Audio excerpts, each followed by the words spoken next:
ماموں نے پہلے امی کو پیچھے ڈالا اور پھر میری کشتی کو بھی گھیلا کر کے مجھے۔ میرا نام مریم ہے۔ یہ ان دنوں کی بات ہے جب میں محض 15 سال کی تھی اور میں ابھی پوری طرح سے میچیور نہیں ہوئی تھی، مگر میں اچھے برے کی سمجھ بخوبی رکھتی تھی۔ میری امی ابھی اتنی بوڑھی نہیں ہوئی تھی، مگر میرے ابو کی اچانک موت نے انہیں بہت بڑا صدمہ پہنچایا تھا، جس وجہ سے وہ بہت زیادہ خاموش ہو گئی تھی۔ امی بہت زیادہ خوبصورت تھی، ان کے بال بہت زیادہ لمبے اور سنہرے تھے۔ وہ دکھنے میں عام سی عورت بالکل بھی نہیں لگتی تھی، وہ بہت زیادہ خاص نظر آتی تھی۔ جو بھی انہیں دیکھتا تو بس دیکھتا رہ جاتا، کیونکہ ان کا چہرہ بہت زیادہ پرکشش اور رنگت بہت زیادہ گوری چٹی تھی۔ میں بھی بالکل اپنی امی کے جیسی دکھتی تھی۔ جو بھی بچپن میں مجھے دیکھتا تو مجھ سے بات کیے بغیر اور مجھے پیار دیے بغیر نہیں رہ سکتا تھا، کیونکہ میرے بال بھی سنہرے رنگ کے تھے اور رنگت بہت زیادہ سفید تھی۔ میرے ابو کی جب وفات ہوئی تو میں اسکول میں پڑھا کرتی تھی۔ ایک دن اچانک پتہ چلا کہ ابو ایک روڈ حادثے میں جاں بحق ہو گئے ہیں۔ امی کا تو یہ دیکھ کر بہت برا حال تھا، کیونکہ وہ اس عمر میں بیوہ ہو گئی تھی۔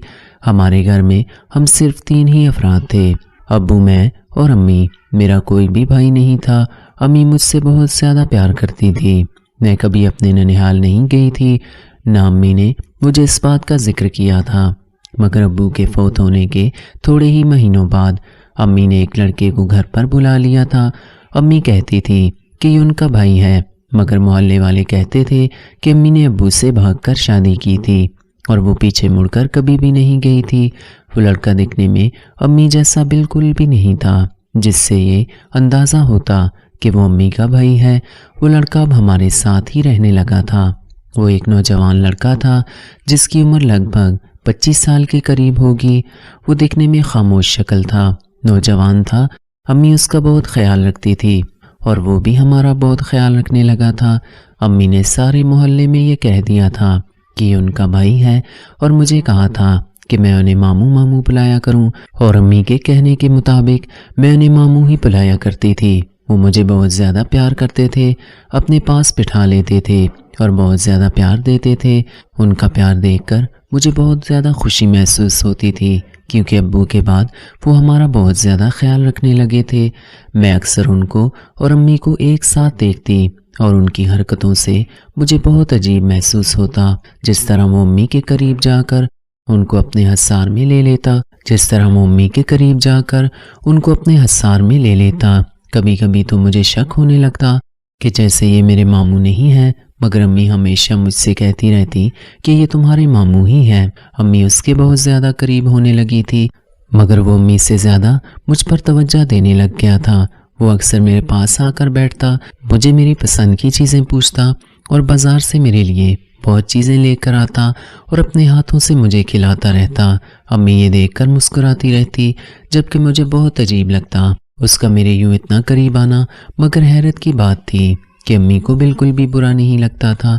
ابو کے فوت ہونے کے کچھ ہی مہینوں بعد امی بالکل ہی بھول چکی تھی کہ وہ بیوہ عورت ہے، بلکہ وہ تو اور زیادہ نکھر گئی تھی۔ ابو کے ہوتے ہوئے ان پر بہت ساری پابندیاں تھیں جو بالکل آزاد ہو چکی تھیں، جیسے ان پر سے کوئی مصیبت ٹل گئی تھی۔ اب وہ سارے فیصلے خود ہی کیا کرتی تھی اور بہت تیار ہوا کرتی تھی۔ وہ بہت زیادہ فیشن کرنے لگی تھی اور بہت اچھے اچھے کپڑے پہننے لگی تھی، جن میں سے ان کا وجود بہت پرکشش نظر آنے لگتا۔ وہ خود کو جیسے ہر طرح سے نمایاں کرنے لگی تھی۔ مجھے پہلے بھی بہت سے لوگ بتاتے تھے کہ امی ٹھیک عورت نہیں ہے۔ ابو نے بھی ان پر بہت زیادہ پابندیاں لگائی ہوئی تھیں، مگر ابو کے ہوتے ہوئے وہ یہ ساری چیزیں نہیں کر پاتی تھی۔ مگر جب سے ابو فوت ہوئے تھے، امی کو جیسے کھلی چھوٹ مل گئی تھی، اور وہ لڑکا بھی امی سے اکثر فیشن کرواتا رہتا اور انہیں بتایا کرتا کہ تم پر کیا اچھا لگ رہا ہے۔ وہ ساری چیزیں ان کے کہنے پر کرنے لگی تھی۔ ایک دن جب میں پڑھائی کرنے بیٹھی تھی، اچانک مجھے پیاس لگی تو میں پانی پینے کے لیے باورچی خانے کی طرف جانے لگی۔ امی پہلے سے باورچی خانے میں موجود تھی اور وہ لڑکا بھی امی کے پیچھے کھڑا ہوا تھا۔ وہ امی کے بالکل قریب تھا اور ان کے پیچھے کھڑا ہوا تھا۔ میں جیسے ہی باورچی خانے میں داخل ہوئی تو یہ دیکھ کر میری حیرت کی انتہا نہ رہی کہ وہ لڑکا بالکل امی کے ساتھ لگا ہوا تھا۔ مجھے بہت حیرت ہوئی۔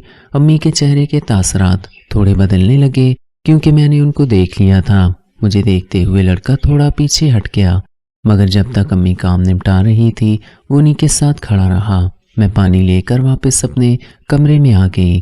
وہ لڑکا بھی میرے پیچھے پیچھے میرے کمرے میں آ گیا اور بہانے سے میرے ہاتھ پر ہاتھ رکھنے لگا۔ اس کی یہ حرکت مجھے بہت ناگوار گزری، کیونکہ میں ابھی بہت چھوٹی تھی اور مجھے بہت عجیب محسوس ہو رہا تھا۔ امی نے کھانا بنایا، ہم سب لوگوں نے کھانا کھایا۔ وہ لڑکا بازار چلا گیا اور میرے لیے کچھ کپڑے لے آیا اور امی سے کہا کہ اس کے سارے پرانے کپڑے اب کسی اور کو دے دیں، اب سے یہ نئے کپڑے پہنا کرے گی۔ وہ کپڑے بہت عجیب سے تھے، جیسے آج کل امی پہن رہی تھی، جن سے ان کا سارا وجود نمایاں ہوتا تھا۔ اب امی نے مجھے بھی اس طرح کے کپڑے پہننے کو کہا تو میرا وجود بھی ان کی طرح واضح ہونے لگا، جیسے وہ لڑکا ہر وقت مجھے دیکھ کر سکون حاصل کرنے لگا تھا۔ امی نے مجھے صاف صاف سمجھا دیا تھا کہ اگر کوئی بھی مجھ سے اس لڑکے کے متعلق پوچھے تو مجھے یہی بتانا ہے کہ یہ ہمارے ماموں ہیں اور گاؤں سے ہمارے ساتھ رہنے آیا ہے، کیونکہ ہمارے گھر میں اب کوئی بھی مرد نہیں، جس وجہ سے وہ ہمارا سہارا بنے گا۔ میں نے اسکول میں بھی سب کو یہی بتایا تھا کہ ہمارا ماموں ہمارے ساتھ رہنے آ گیا ہے، مگر اس کی حرکتیں بالکل ہی ماموں جیسی نہیں تھیں۔ وہ بہت عجیب حرکتیں کرتا میرے ساتھ کرنے لگا تھا۔ میں بڑی ہونے لگی تھی، میرا وجود نمایاں ہونے لگا تھا، میں اب اس کی نظر کا مرکز بنی ہوئی تھی۔ وہ امی سے زیادہ مجھ پر نظر رکھنے لگا تھا۔ پڑھائی کی وجہ سے میں بہت جلدی سو جایا کرتی تھی اور اکثر مجھے اپنے ساتھ کسی کی موجودگی کا احساس ہوتا رہتا۔ میں سمجھتی تھی کہ امی میرے ساتھ سونے کے لیے آ گئی ہیں، مگر اس کے باوجود مجھے اندھیرے میں کچھ بھی نظر نہیں آتا تھا اور مجھے اپنے ساتھ کسی کا وجود محسوس ہوتا تھا، جس سے مجھے بہت سی الجھن محسوس ہونے لگی تھی، کیونکہ میں نیند کی حالت میں ہوتی تھی۔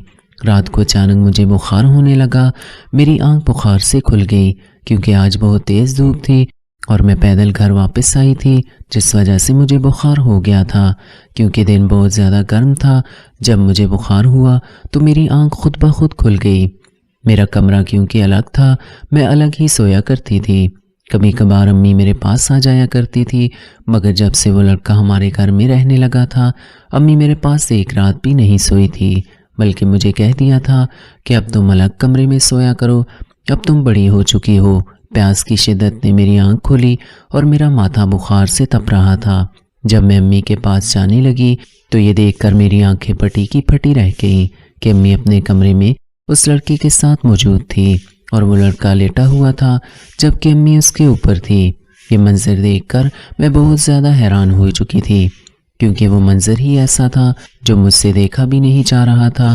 میرے پاؤں تلے زمین نکل گئی تھی، کیونکہ میں نے ان لوگوں کو اس حالت میں دیکھ لیا تھا جس حالت میں مجھے نہیں دیکھنا چاہیے تھا۔ اب میرے ماتھے پر پسینہ آنے لگا اور میں بھاگتی ہوئی اپنے کمرے میں آئی۔ میں نے جیسے ہی ان کا دروازہ تھوڑا سا کھولا تھا تو امی کی میری طرف پیٹھ تھی، مگر اس لڑکے کی نظریں صاف مجھ پر تھیں اور وہ مجھے دیکھ چکا تھا، مگر وہ خاموشی سے اپنا کام سر انجام دیتا رہا تھا۔ میں چپکے سے آئی اور اپنے بستر پر لیٹ گئی اور اپنے اوپر چادر ڈالی۔ اب میں بستر میں بہت زیادہ کانپنے لگی تھی، کیونکہ بخار بہت تیز ہو چکا تھا۔ میری آنکھیں اب گھائل ہو گئی تھیں اور میری آنکھیں اب نہیں کھل رہی تھیں، کیونکہ بخار سے میری بہت بری حالت ہو رہی تھی اور خوف بھی مجھ پر طاری تھا۔ جو میں دیکھ کر آئی، ایسا منظر میں نے کبھی پہلے نہیں دیکھا تھا۔ یہ منظر آج میں پہلی بار دیکھ رہی تھی اور اب میں جوان ہو گئی تھی اور اس بات کو بخوبی سمجھ رہی تھی کہ کیا ہو رہا ہے۔ تقریباً 1 گھنٹہ گزر چکا تھا کہ مجھے باہر کسی کے قدموں کی آہٹ محسوس ہونے لگی تھی اور کچھ ہی دیر بعد میرے کمرے میں کوئی آ چکا تھا۔ میرے کمرے کی لائٹ آف تھی، کیونکہ مجھے لائٹ میں نیند نہیں آتی تھی۔ پھر میرے ساتھ کوئی بستر پر لیٹ گیا تھا اور اب میرے ساتھ بھی وہی حرکت ہونے لگی تھی جو میں امی کے کمرے میں دیکھ کر آئی تھی۔ یقیناً وہی لڑکا میرے ساتھ بھی وہی سب کچھ کر رہا تھا جو اس نے امی کے ساتھ کیا تھا۔ اس کا یہ کام سر انجام دیتے ہوئے مجھے بہت سکون ملنے لگا تھا، جیسے میں بھی یہی سب چاہتی تھی۔ اس کے بعد وہ امی کے ساتھ ساتھ اب میرے ساتھ بھی یہی سب کرنے لگا تھا، مگر اس بات سے امی انجان تھی۔ اگر آپ کو یہ کہانی اچھی لگی ہے تو ایسی مزید ویڈیو حاصل کرنے کے لیے ہمارے چینل کو سبسکرائب کر لیں اور بیل نوٹیفیکیشن کے بٹن کو آن کر دیں۔